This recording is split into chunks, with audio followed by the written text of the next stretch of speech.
En lycée professionnel, les périodes de formation en milieu professionnel font partie intégrante de la formation des élèves. Pour rappel, ils doivent sur les 3 années effectuer 22 semaines de stage étalées de la manière suivante: 6 semaines en seconde, 8 semaines en première et 8 semaines en terminale.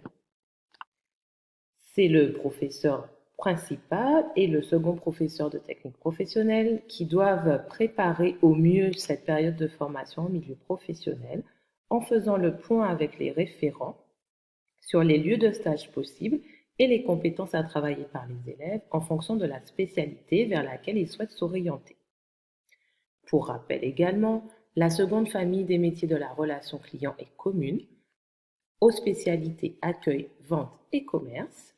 sachant qu'en fin de seconde, les élèves doivent faire un vœu d'orientation pour choisir leur spécialité pour la première et donc la terminale. Au fur et à mesure que les conventions de stage reviennent, il appartient donc au professeur principal de tenir à jour un document tel que celui que je vous montre ici,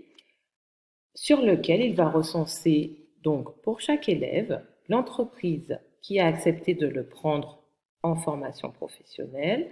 le tuteur qui sera chargé de l'encadrer, de confirmer que la convention est bien revenue signée de l'ensemble des parties, donc du DFPT, du tuteur, des parents s'il est mineur, de l'enseignant référent, recensant aussi le professeur référent et le professeur qui sera chargé de la visite. Le DTF se charge de faire également le point sur les conventions retournées sur Pronote de manière identique. Une fois l'ensemble des conventions revenues, les élèves placés et la PFMP entamée, il appartient au professeur principal d'en informer l'ensemble de l'équipe, assurant le suivi, puis de répartir les visites de suivi permettant de positionner les élèves. Rappelons qu'en seconde, il n'y a pas de période de formation en milieu professionnel qui soit certifiante ni évaluative et que donc chaque membre de l'équipe pédagogique de la classe va être amené à réaliser une visite de suivi qui sera réalisée soit par le professeur référent, soit par un autre enseignant, mais le nombre de visites sera équivalent au nombre d'heures de cours que le professeur qui sera chargé de la visite réalise avec la classe. Le professeur ainsi désigné par le professeur principal réalisera la visite de suivi en commençant par appeler dès la première semaine pour vérifier que chaque stagiaire qu'il a en responsabilité a bien débuté sa formation en entreprise, faire le point sur les activités que l'élève devra réaliser, ce qui permettra, en assurant ce suivi, d'impliquer le tuteur et de le sensibiliser sur l'importance des PFMP pour la professionnalisation de nos élèves. Rappelons qu'il faut compléter Pronote dans la partie créer un suivi indiquant le jour de l'appel et éventuellement les retours que le tuteur a fait et éventuellement la date du rendez-vous si vous la fixez déjà. Ensuite, au cours de la seconde ou de la troisième semaine, le professeur chargé du suivi va rappeler l'entreprise pour fixer le rendez-vous afin de positionner l'élève, du coup cette fois-ci sur son livret de positionnement que l'on appelle l'IV de suivi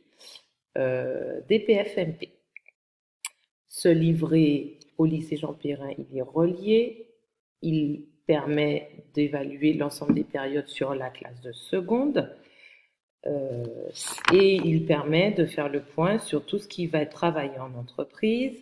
par l'élève, le degré de maîtrise des activités qui lui ont été proposées, les axes de progrès qu'il devra réaliser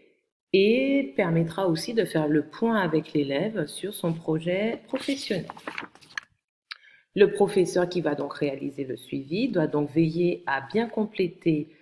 l'ensemble du dossier de chaque élève car il contient des informations qui sont très importantes pour valider du coup les stages sur les 3 ans, d'obtenir du coup le bac et qui sera réutilisé au retour des PFMP idéalement par les professeurs du professionnel pour réinvestir le travail réalisé en entreprise, travailler ce qui ne l'a pas été par l'élève, asseoir les savoirs et les compétences développées ou à développer par l'élève. Donc, ce livret que vous voyez à l'écran, il comprend une introduction qui explique les objectifs pour le tuteur, son rôle auprès de l'élève, les compétences que l'élève doit développer. Il rappelle le travail qui est à faire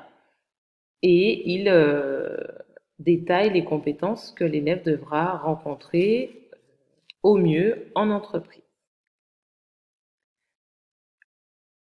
S'agissant du livret en lui-même, il est donc important, en tant que professeur chargé du suivi, de bien compléter l'attestation de formation en milieu professionnel en indiquant le nom, le prénom de l'élève que vous allez voir, le nom, l'adresse de l'entreprise avec le cachet, donc soit le cachet, soit l'écriture, mais le cachet fait foi. La période concernée, donc avec les dates, en seconde on parle de période 1, de période 2, et le nom du tuteur ainsi que sa signature. On fera identiquement pour la période numéro 2 par la suite. Ensuite, il convient pour le tuteur chargé de la visite de faire le suivi des absences et des retards en indiquant de nouveau nom, prénom, classe de l'élève, en mettant une croix sur les demi-journées d'absence qu'il devra ensuite décompter sur l'attestation de récapitulatif de PFMP. Il ne faut pas oublier de mettre la date, le lieu, signature et cachet de l'entreprise qui a accueilli l'élève. L'attestation de stage, maintenant, elle doit être complétée identiquement en rappelant nom, adresse, la personne qui vous reçoit en tant que tuteur, sa fonction et son nom, nom, prénom, classe de l'élève, et enfin, surtout, très important, puisque c'est ce qui va être utilisé pour calculer le nombre de semaines réalisées, la durée effective en jours, signature, cachet, date et lieu de la visite du tuteur. On fera pareil pour les PFMP 2 en termes de suivi des absences, des retards et pour l'attestation de stage. Ensuite, il s'agit de positionner l'élève sur les compétences et attitudes professionnelles qu'il aura développées sur chacune des PFMP. Il conviendra donc de cocher la spécialité qui a été découverte pendant le lieu de stage. Certaines entreprises sont favorables et permettent de découvrir deux contextes. Dans ces cas-là, on coche les deux contextes. Vous avez ici un outil d'aide au positionnement, puisqu'il faudra positionner l'élève sur un degré de maîtrise insuffisante, fragile, satisfaisante ou une très bonne maîtrise en fonction de sa dextérité à appliquer les consignes, à exécuter les tâches et à bien maîtriser éventuellement les techniques qui lui sont présentées en entreprise. Ensuite, il faudra cocher, en fonction de la spécialité cochée, au préalable, donc ici, voilà. Il faudra cocher les activités qui ont été réalisées par l'élève et si elles sont cochées ici, elles doivent faire l'objet d'une évaluation ici, sachant que l'on positionne les croix bien dans les cases et qu'on ne peut pas les mettre sur les traits au milieu. Ça ne veut rien dire. L'élève, il est soit en insuffisant, en fragile, en satisfaisant ou en très bonne maîtrise.